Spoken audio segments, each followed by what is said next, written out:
Good morning, everybody. Hope you had a wonderful yesterday. Let's jump right in because this is a good story. I want to get to it.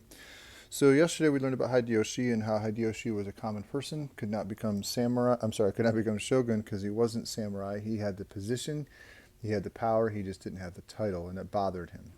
And so, if you remember the way I left off the story, his son was set to become the heir. His son died. He asked his nephew to become the next leader. Nephew said, "Great." And for 3 years he was trained. And then, lo and behold, Hideyoshi has a son, a baby boy, and he would prefer him to have the power. So he had his nephew commit suicide, which we've seen before. Remember when a samurai leader asked you to do that, even though he's not samurai. So his nephew did, and so now left an uncertain future for Hideyoshi's rule. So let's talk about Tokugawa. Remember, Tokugawa was the one warlord he couldn't defeat. They had an interfamily marriage and kind of a truce. And let's see what happens now. I'm going to start off by showing you again the castle from Osaka because there's a key battle that happens there yesterday. From yesterday.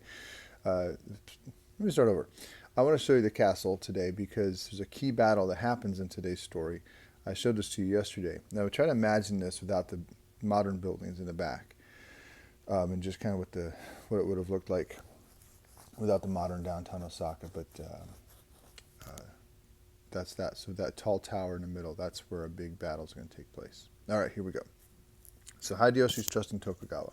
So we're going to jump back in time just a bit. A few years before Hideyoshi died, he met with his former rival Tokugawa Ieyasu on the hills above what is now Tokyo. Hideyoshi slowly and silently drew his sword, but instead of using it to remove the head of Tokugawa, Hideyoshi handed the sword to him, a symbol that Hideyoshi placed great trust in his strength and. Let me start over. Hideyoshi placed great trust in this strong and clever warlord. So, to hand over your sword to essentially an enemy was dangerous, but he did this to say, "Hey, I trust you, and I hope that you will trust me in turn." So he handed over his sword and said, "I trust you." The plans for the future of Japan were discussed, but one matter especially worried Hideyoshi. His son, who he wanted to be the next military leader of Japan, was only a young boy, and in those days when the children were sometimes killed to clear a path to power to another, Hideyoshi planned for his son's safety after his eventual death. Hideyoshi asked Tokugawa to be the leader of a five-regent council. It's a five-person council entrusted to care for the boy and run the government until Hideyoshi's son was old enough to take charge.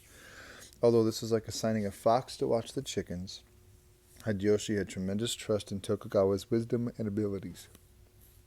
So, what do I mean by when I say assigning the fox to watch the chickens? Foxes eat chickens, and that's why farmers have to keep chickens in a coop. If you leave the chickens out, foxes are going to come steal them. Tokugawa, he was a samurai warlord, and he wanted, really everybody wanted to become shogun. Had all the power, had all the money, had all the prestige. You got to do basically run Japan. So to have the position of shogun, even though Hideyoshi was officially not a shogun, to have that position and then to hand it over to somebody to say, "Hey, guard this and watch this, but don't take it. Just kind of hang on to it for a little bit until my son can be old enough." That was very dangerous. It'd be like saying, "Here, Mr. Lane, here's the keys to Starbucks. No one's watching, but don't take any coffee." Right? Yeah. So um, that was a very dangerous thing. But he did have trust in Tokugawa to run the government until his son was old enough. Now, let's see what happens. Rise to power. When Hideyoshi died in 1598, his son was 6 years old. The regents took control of the government, but it wasn't long before they were feuding. Two sides emerged, with Tokugawa and his allies going to battle against another regent and his allies. So almost immediately there was strife. Hideyoshi dies, his son is 6. He's already set up this five-regent council headed by Tokugawa. There's already fighting about who's going to take over, okay? So Tokugawa and then another person. So Tokugawa's army won a major battle in 1600, forcing the other regent to flee to the castle at Osaka, which is the picture I showed you a minute ago. With his enemies now contained, Tokugawa requested that the emperor name him shogun of Japan, which was granted in 1603. So Hideyoshi placed great trust in Tokugawa, said, "Please run the country and save it for my son." Almost immediately, Tokugawa says, "No thanks." And they go to war with some of Hideyoshi's loyal friends. And remember, Hideyoshi built Osaka. So that was the other side went to the Osaka castle. Tokugawa chases them there. He asked the emperor to name him shogun, which he does. So it's been 5 years since Hideyoshi's dead, and now Tokugawa is now shogun in 1603. And although he was now the supreme military ruler of Japan, Tokugawa could not rest knowing that his enemy still lived securely in the huge castle at Osaka with Hideyoshi's son and his mother. The castle was built so solidly that it was thought impossible to capture. However, Tokugawa attempted to overrun it with a direct attack and constant bombardment with his cannons. When this failed, the wise Tokugawa had a better idea. Knowing which part of the castle Hideyoshi's son and his mother lived, Tokugawa ordered his cannons to fire only on that area. The continual barrage of cannonballs frightened the family enough that they eventually surrendered. Tokugawa knew this castle. He'd been in there as a guest. He knew where the family lived, and so he said, "Fire only on that area." What's unclear is if he wanted to kill the family at this point or just to give the impression that they were in danger. I believe he was trying to kill them, but some thought, well, he just to cause them to surrender. Now, Tokugawa assured the safety of the family, but took the opportunity to tear down some of the walls while he secretly planned a second attack on the weakened castle. The second attack came in 1615 and brought the death of Hideyoshi's son and those who threatened the supreme power of the shogun Tokugawa. So it's 1615. Hideyoshi's son would be, 20, in his early 20s? That's certainly a viable age where he could seek revenge on his dad. So Tokugawa now saw Hideyoshi's son as a threat, and he had him killed. He killed him. So what are we looking? 17 years after Hideyoshi's dead, his family's gone. His son's gone. He's just gone. So all that Hideyoshi had done was really for nothing. And what's interesting, if I can jump back and we can manipulate history a little bit, what if Hideyoshi had not had his nephew kill himself and said, "All right, nephew, you can take over"? Things would be so different. So different. But because Hideyoshi wanted his son to do it and his son was just a kid, we brought this on. So now Tokugawa is shogun. There's no more opposition. He has complete control over Japan. So now we're going to see Tokugawa completely change Japan. During the period that Ieyasu Tokugawa was shogun, feudalism was used to organize the country. We heard the word feudalism last year. You did when you studied European history. It's the way society is organized, where you're born into a class, you stay in that class forever. Just like we talked about India and the caste system, this is the same now. So land was given to daimyos, who were usually family friends or loyal generals to the shogun. The daimyos allowed peasants to farm the land, giving the peasants half of what they grew and keeping the rest to increase their own. So if you were a daimyo, you collected all this. It's basically a rice called koku. Koku is the amount of rice it takes to feed a family or feed a person for about a year. So they collect all this koku, and he would keep half and give half back to the peasants. And so it was very wealthy, a very good thing to be a daimyo. The richest farmland was a prize awarded to the shogun's most trusted friends. In this system of feudalism, peasant farmers were loyal to their daimyos, and daimyos pledged their loyalty and full military support to the shogun. The shogun could say, "Hey, daimyos, I need 200 foot soldiers," and he'd send them. "Hey, daimyo, I need X amount of money," and he'd send it. As long as the daimyo was loyal to the shogun, his life was golden. Okay? Pretty sweet. Now, all people belonged to a certain class, and their class was not allowed to change. 3 major classes existed in feudal Japan. The highest ranking class was royalty, which included the emperor and his family. That was a pretty small, it's a big group because it's been centuries since Jammu. But as far as the emperor and his immediate family and some of the family, that's that. Second was the military class known as samurai, which we have been now discussing now for several lessons. Samurai was a class. Shogun was the highest military rank within the samurai class, then the daimyos below him, and then foot soldiers below the daimyos. So there's classes within the samurai. The third class of people were the commoners or peasants, and even they had a social ranking. Farmers and artisans were the highest ranked common people, because they're the ones who grew the food, made the goods. Merchants ranked below them because they're the ones who sold those things. And then the Ita, or bone pickers, were the lowest social level. So let's jump back to India when we talked about the outcasts or the untouchables, right? They were the lowest of the low. And in fact, the outcasts were used outside of a caste. They didn't even have a caste. The Ita, which is kind of a derogatory term, they don't really use that term much anymore. I mean, it still is used, but there's a term called Barakaman, which is also kind of the same idea. And they were called bone pickers because in a culture that was largely vegetarian, it wasn't purely vegetarian, but largely vegetarian, or they ate a lot of fish. But as far as they didn't work a lot with cows and pigs, um, some of these people were so poor they would, or they would make goods out of leather. So they worked with dead animal flesh. They were called bone pickers because they were working with the dead animals. Plus, it also implied, and it was probably true, they were so poor they would just literally go eat whatever they could find off of whatever stray bones in the trash they could find. Remember, imagine being so hungry you find you ever get one of those rotisserie chickens, right? And you kind of pull the stuff off and you leave a lot of little stuff on there. And you toss it. Imagine being so poor you grab that you just out of someone's trash and it's broad and nasty, but you're sucking on that just to get some nutrition. Um, that's the idea. So this is a pretty low class of people, low level of people. But into whatever level a person was born, that was generally where he remained for life. So again, this was permanent. Very rarely. Of course, there's a few stories where you jump, but very rarely did you jump classes. Okay? All right, so entertainment. During the Yasuo Tokugawa period, a favorite form of entertainment was to attend a play. Two types of play existed. One style was known as No. It was entertainment specifically for royalty and highest ranking military families. No actors wore wooden masks. Now, don't confuse that by me thinking that I said no actors wore wooden masks, because I said no actors wore wooden masks. I didn't say no actors wore wooden masks. I said no actors wore wooden masks. Because if I said no actors wore wooden masks, that would be inaccurate, because no actors wore wooden masks. Since no actors wore wooden masks, to say that no actors wore wooden masks wouldn't make sense, because no actors wore wooden masks. Get it? Okay. The actors of the No style wore wooden masks. There, how's that? See, if I was live and doing this in person, that'd make more sense. Okay.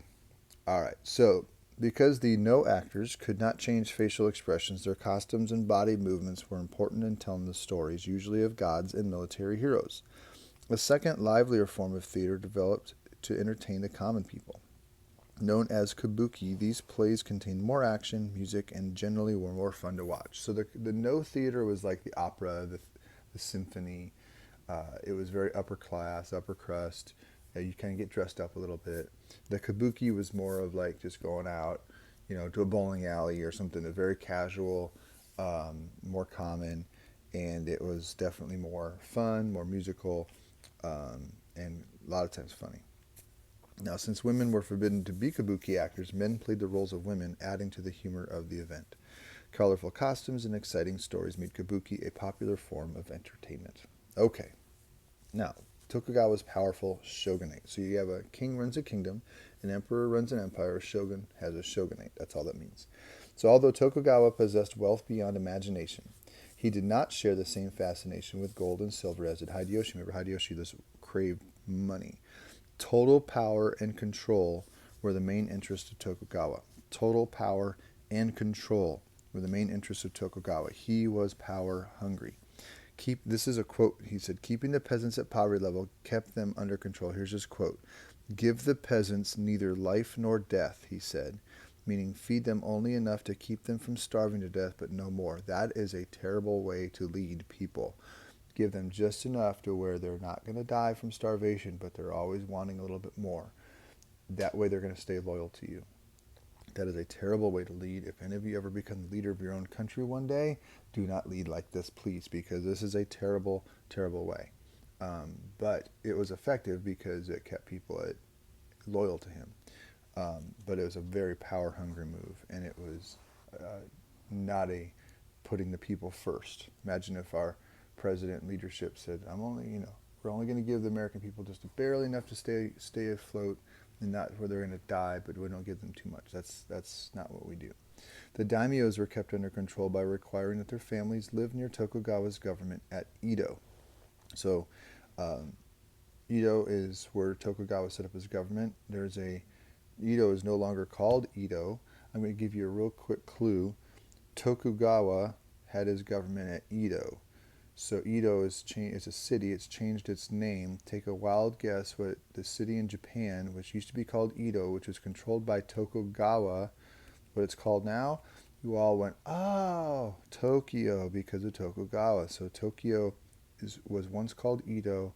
It was renamed Tokyo because it is the Tokugawa influence. This way they could easily be captured, these daimyos could easily be captured as hostages should a daimyo decide to turn against his leader. Tokugawa also banned the recently introduced religion of Christianity in favor of the Chinese philosopher of Confucius. Okay, a lot on this page. So we talk about Edo and Tokugawa. The daimyos were forced to live near Tokugawa to say, hey, you know what, daimyo Bob, if you aren't loyal, your family lives down the street. I sure would hate for something to happen to your kids. Boy, that would be rough. So make sure you stay loyal to me, right? So that's what they would do. Now, he also banned Christianity in favor of Confucianism. One of the first lessons we did when we started the e-learning, now called continuous learning, right, was we looked at the three Chinese philosophies of Confucianism, Buddhism, and Taoism. We studied Confucianism. You had to look at those quotes. If you remember that lesson, you looked at those quotes, and then I gave you a little quiz to see which philosopher said the quote. You guys remember that? Okay. So under Confucianism, there was one word for each one, and for Confucianism, it was respect, right? But also under respect, that whole idea was you listen to your authority, you listen to leadership without really questioning that. So under Christianity, the religion of Christianity, if you know what Christianity is, Jesus gives hope. He gives a promise of a better life. In fact, he even says that no matter what your life is like on earth, you have waiting for you a kingdom in heaven. So you can be the poorest of the poor or the richest of the rich, but everyone is equal in heaven. And all you have to do, even if you have a life of suffering here on this earth, you have your hope in Jesus and hope in one day. Okay, that's the foundation of Christianity. If you are a leader that says, give the peasants neither life nor death, you are the one who's just basically keeping them from almost starving so that they'll obey you. Do you want your people to have hope in something else besides you? Do you want your people to say, well, it doesn't really matter what my life is like here. I have a promise someplace else. That's not at all what he wants, what Tokugawa wants. So he banned Christianity for that reason. It gave people hope. It gave people an idea that there's something greater out there than what was in front of them. Tokugawa did not want that, so he said no more Christianity. Confucius taught that all people should obey their superiors. This is a review of Confucianism. Children should obey their parents. Soldiers should obey their military leaders. Tokugawa saw this as an additional means of control. All right, so I already went through that. Okay, almost done here. Japan closed off. This is huge. If I could tell you one gigantic, huge, thing in Japanese history, this is it. Now, we've been studying turning points, right? This is our sixth story of Japan and turning points. This one, they're all important. They're all had a big thing. The first shogun, the first emperor, all that. But this has a huge impact that actually affects Japan today because of its ramifications. So pay attention to this. This is huge. And then next Tuesday, we're going to kind of continue this and see the effects of this. So here we go. Finally, as a means to eliminate any outside influence, Tokugawa closed Japan to all foreigners and trade outside the country. Only the harbor at Nagasaki was left open, which is the southernmost city on an island there, to limit trade with the Dutch and Chinese. When some sailors from Portugal asked if they could trade in Nagasaki, Tokugawa had them beheaded. He wanted nobody to come into Japan. He wanted nobody to leave Japan. He shut them down, completely shut Japan down. That sent a clear message to sailors to other countries to stay away from Japan. Tokugawa carefully planned all parts of Japanese society and also planned to control the future of Japan after his death. He remembers what happened before him. Hideyoshi died without really leaving an heir. His son was a kid.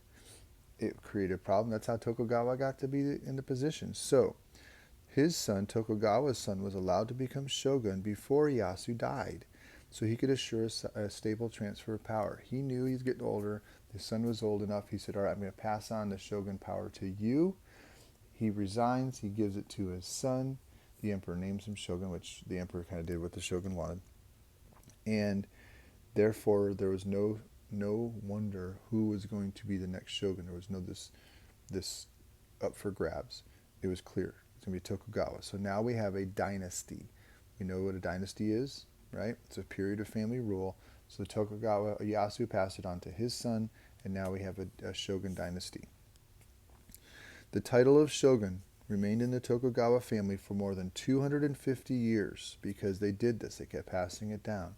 And Japan remained closed to the rest of the world during the entire time. This is all in yellow. You need to write all of this down because this is a huge moment in Japanese history. Seriously. In roughly 1603, this happened a little bit after that, but from the time Tokugawa became shogun, he began shutting parts of Japan down. But he shuts it down. No one goes in, no one goes out. And it's crazy. Imagine that. Now, they're an island. It's easy to do that. So that's that. Now, here's what I want you to think of, and this is the last one. Here's what I want you to think for next week. Imagine if the United States, okay, we're not even 250 years old yet, okay? We're 240 something years, okay? Let's say let's go back to 1776, right? That's kind of the birthday of the United States. If culture there, we've never lived there, but we've studied American history. We know what culture was like, right? No electricity, riding horses, blah, blah, blah, right? Imagine in that era, if they said, all right, once we're a country, boom, we're a country, independence, cool. No one goes in, no one comes out. We're not going to invent anything new. We're not going to have any influence from anybody else. And they shut the country down. Now, we have to pretend here, but let's pretend the world changed exactly like it is today, except for the fact that this little country called the United States has remained isolated. And then all of a sudden in the year 2020, we open up our doors and we see the world. Would we be shocked a little bit? Going from 1776 culture and society and technology to 2020 society, culture, and technology? It's huge. And that's what's going to happen. We're going to see that happen. This is roughly 1600s. We're going to see the next story. It's going to start in the 1850s. So 250 years, the country shut down. Okay? So think about that. All right. Cool. Love it. All right. You have your quiz. Remember, again, you should know what's going on by now. And I apologize for yesterday's situation. I didn't publish it. I'll definitely make sure I do that. Make sure you do the quiz. The code is a little bit different today. It's 228 capital T, capital G. For Tokugawa, so 228TG. So type that in. That's your quiz, and you're good to go. Tomorrow, I think I got a short video for you to do, and then that's that. And then I'll talk to you with my video message and my greeting. But that's it. All right, there you go. Go do your quiz. Have a fantastic day. See ya.